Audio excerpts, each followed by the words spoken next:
আসসালামু আলাইকুম। Walton LED presents lightning world কাপে সকলকে আমন্ত্রণ। এমবোলোর লাল কার্ডটা ফিফার নিয়ম বা ফিফার প্রোটোকল অনুযায়ী হয়েছে। এখানে আসলে লাল কার্ড তো না, তিনি আসলে হলুদ কার্ড খেয়েছেন। আগে যেহেতু আরেকটা হলুদ কার্ড খাওয়া ছিলেন, সো দুইটা হলুদ কার্ড মিলে একটা লাল কার্ড হয়ে গেছে। অনেকের প্রশ্নের জায়গা আছে এই জায়গাটায় VAR কেন ইন্টারফেয়ার করলো, সেই ব্যাখ্যাটাও দিচ্ছি। প্রথমত এরকম আরেকটা ইনসিডেন্ট কিন্তু আমেরিকা এবং প্যারাগুয়ের ম্যাচে হয়েছিল। মিগুয়েল আলমিরন তিনি কিন্তু সেই কারণে একটা ইয়েলো কার্ড খেয়েছিলেন এবং এই জায়গাটা একদম ফিফা নিয়ম অনুযায়ী হয়েছে যে এমবোলো ভদ্রলোক তিনি ডাইভ দিয়েছিলেন মানে ইচ্ছাকৃতভাবে ডাইভ দিয়েছিলেন এবং সেই জায়গাটাতে একটা মানে যেটাকে ফেক ডাইভ বলা হয়, তাকে আসলে কোনো চার্জই করা হয় নাই।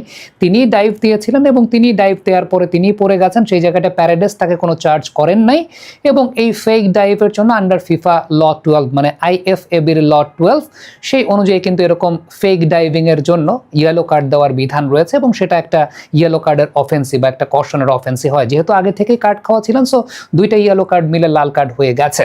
এখন এখানে প্রশ্নটা আসতে পারে যে VAR এখানে ইন্টারফেয়ারটা করেছে কেন, এবং এমবোলো আসলে এই কার্ডটা নাও খেতে পারতেন যদি না প্যারাদেস কার্ডটা খেতেন। এখানে ব্যাপারটা মূলত যেটা ঘটেছে সেটা হচ্ছে, যেহেতু প্যারাদেসকে একটা ইয়েলো কার্ড দেওয়া হয়েছে এবং VAR কিন্তু পুরো খেলাটাই মনিটর করতে থাকে সার্বক্ষণিকভাবে। এবারকার ফিফা ওয়ার্ল্ড কাপের নিয়ম অনুযায়ী যদি কাউকে আসলে ভুল কার্ড দেওয়া হয় তখন VAR সেখানে ইন্টারফেয়ার করবে। কাউকে যদি ভুল কার্ড দেওয়া হয় তখন VAR সেখানে ইন্টারফেয়ার করবে এবং VAR সেখানে ইন্টারফেয়ার করেছে। পর্তুগিজ রেফারি সেই জায়গাটাতে একটা ভুল কার্ড দিয়েছিলেন এবং সেটা ভুল কার্ড দিয়েছিলেন প্যারাদেসকে, এবং রং কার্ড, এটাকে বলা হয় মিস্টেকেন আইডেন্টিটি। এই মিস্টেকেন আইডেন্টিটির কারণে পরবর্তী সময় যখন চেক করা হয়েছে, মানে ভাগ্যটা কি পরিমাণ খারাপ এমবোলোর চিন্তা করে দেখেন। VAR যদি চেক না করতো, মানে প্যারাদেসকে যদি কার্ড না দিত, তাইলে এখানে VAR চেক করতো না। আসল কথা হচ্ছে এটা, যদি প্যারাডেসকে কার্ড না দেওয়া হতো তাহলে VAR চেক করতো না। যেহেতু প্যারাডেসকে একটা মিস্টেকেন আইডেন্টিটির কেস হয়েছে এবং VAR তখন বলেছে যে না, আমরা যেটা দেখেছি ভিডিও ফুটেজে সেখানে আসলে এখানে একটু সন্দেহ আছে, আপনি একটু বিষয়টা আবার গিয়ে দেখেন। এটা কিন্তু VAR বলে। কেউ কিন্তু VAR-কে মানে অনফিল্ড রেফারি নিতে পারে না বা কেউ আপিল করে নিতে পারে না। VAR অনফিল্ড রেফারিকে টকব্যাকের সিগন্যালটা দেয় যে এখানে একটা মিস্টেকেন আইডেন্টিটির কেস হয়েছে, সো এটা আপনি একটু দেখেন, রিচেক করে।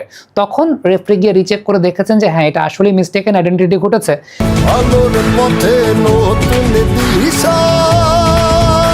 আমাদের আলোর ভুবন প্রতিনিয়তই আলোকিত হচ্ছে ওয়ালটন LED লাইটের আলোয়।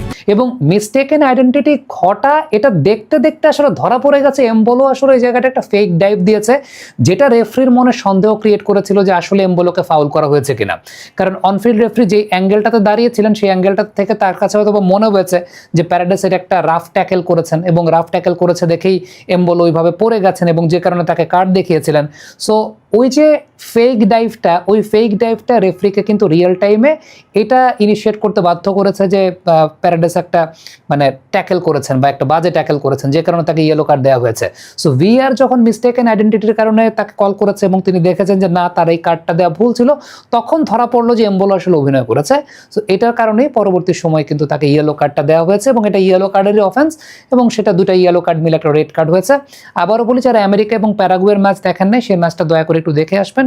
ওই জায়গাটাতে আলমিরন, মিগুয়েল আলমিরন যিনি প্যারাগুয়ের প্লেয়ার, তাকেও কিন্তু এই কেসে আসলে একটা ইয়েলো কার্ড দেওয়া হয়েছিল। সো এটা ফিফার ল বা প্রোটোকল অনুযায়ী হয়েছে। হ্যাঁ, আবারও বলি, VAR-কে তো কিছু কিছু সময় ইনকনসিস্টেন্ট দেখা যাচ্ছে, কিন্তু এই ঘটনাটা উইদিন দ্য ল হয়েছে।